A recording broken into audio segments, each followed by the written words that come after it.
Oi, in the Premier League, Matchweek 16, Chelsea kick us off with a 2-0 win at home to Everton. Liverpool finally get get a win for once. It's 2-0 over Brighton. Mo Salah played after, I'll be honest, I did not agree with Mo Salah coming out and said what he was saying. I didn't pay too much attention to it because AFCON's around the corner anyway. Exactly. So he's going to be gone for the next couple of weeks. But he played very well in this game. So I think there'll be maybe he comes back from AFCON, plays really well and ends up getting some more starting minutes instead of just sitting on the bench. So we'll see what happens. Hey, Saudi contract possibly on the horizon. Yeah, true. Burnley at home do go down 2-3 to Fulham. Arsenal get a narrow 2-1 win at home against Wolves. Sunderland, great derby result, great atmosphere. Voltamada will be kicking himself for this one. And all the Sunderland fans and all the general fans on TikTok were commenting, "Oh, why didn't you start Isak and Ikatike in this game?"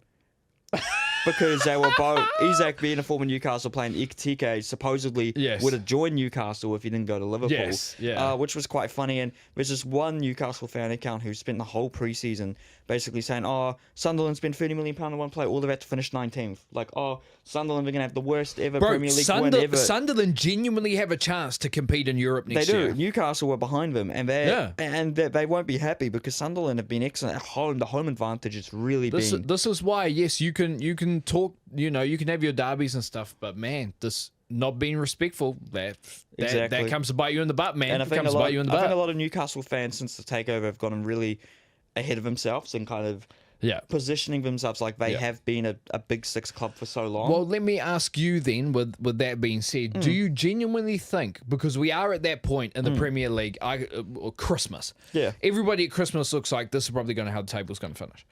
The majority of the time. But do you think Sunderland genuinely will finish in a European spot? I think we're top 10 because you have to take into account. Let's. I know we're going to do this at the end, but I'm going to check the table. I'll quickly go over the other results quickly then. Nottingham Forest probably putting another stake in the coffin of Thomas Frank, a 3-0 win over Spurs. Here I'll be looking at him, unfortunately. West Ham, unfortunately, go down to Aston Villa at home 2-3. Man City, comfortable 3-0 win over Crystal Palace. And Brentford at Leeds play out a 1-1 draw. And then probably the game of the round, Manchester United and Bournemouth play out a 4-4 draw at Old Trafford. Man U did go up 4-3 with 10 minutes to go. Then Bournemouth brought it back to a Junior Krupi goal. A great game for Bournemouth, obviously a point on the road at Old Trafford. But table update, Mr. Courtney. And I'm also going to get the table up on my phone. So at the moment, Arsenal first over Man City by 2 points. Only 2 now. Aston Villa, 33 points. They're a point behind Man City and 3 points behind Arsenal. They did. Chelsea's in fourth with 28, and then Crystal Palace. Forget Crystal Palace are in and around 26. So they're front runners to play European football now. Well, we'll see if they can hold on. Crystal Palace, Manchester United, Liverpool and Sunderland in that order, 5th to 8th, are all on 26 points, but Crystal Palace are 5th on goal difference. Very tight there. Then you've got, it's tight anyway, you've got Everton with 24 points 9th, Brighton with 23 points 10th, Spurs 11th with 22, Newcastle with 22 12th, Bournemouth 21 and 13th. Then you've got Fulham, who I told you would still be there, 20th. It's only been 16 games, mate. Still. And then Brentford, 15th, 20th. And then you get Notts Forest, 18 points, they're 16th. Leeds, 17th.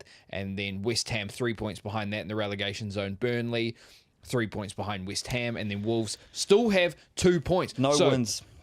No wins. So the question goes back. Yes. Do Sunderland genuinely do you genuinely think they will make European football? So that if I'm not mistaken, they'd have to be at least 7th. That would be 7th Conference or League. 8th, depending.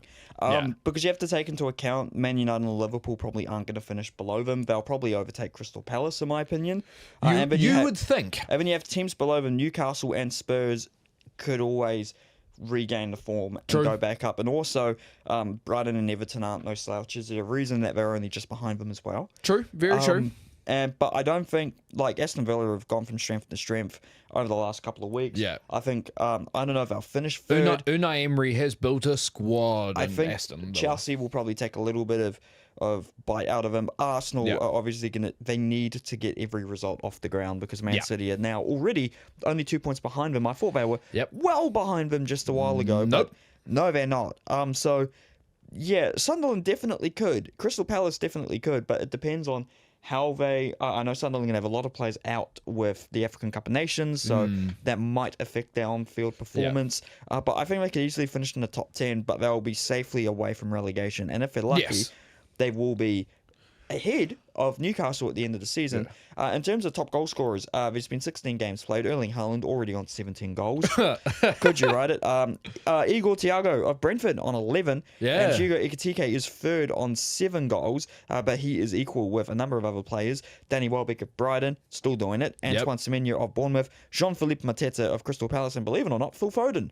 Fair enough. And Richarlison and Brian Mbeumo just behind him on 6 goals each, and a number of players of note on 5 goals. I'll quickly read them. Junior Krupi, Nick Waltmaid, Zian Fleming of Burnley, Pedro Neto, Morgan Rogers, Bruno Guimaraes, Jared Bowen, Dominic Calvert-Lewin, who's now at Leeds, Harry Wilson, and Bruno Fernandes.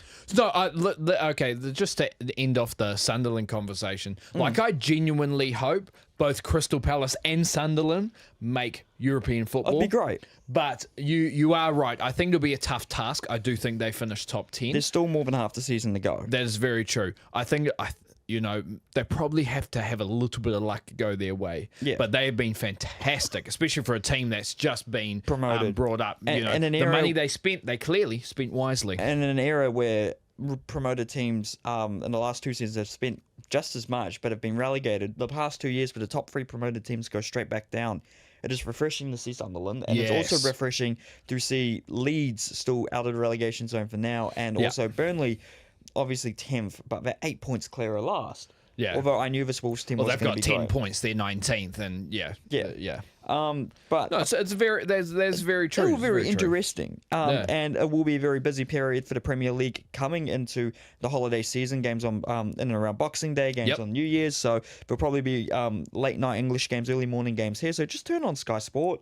Big on facts. the morning when you're at home. You might be able to find some English football. True that.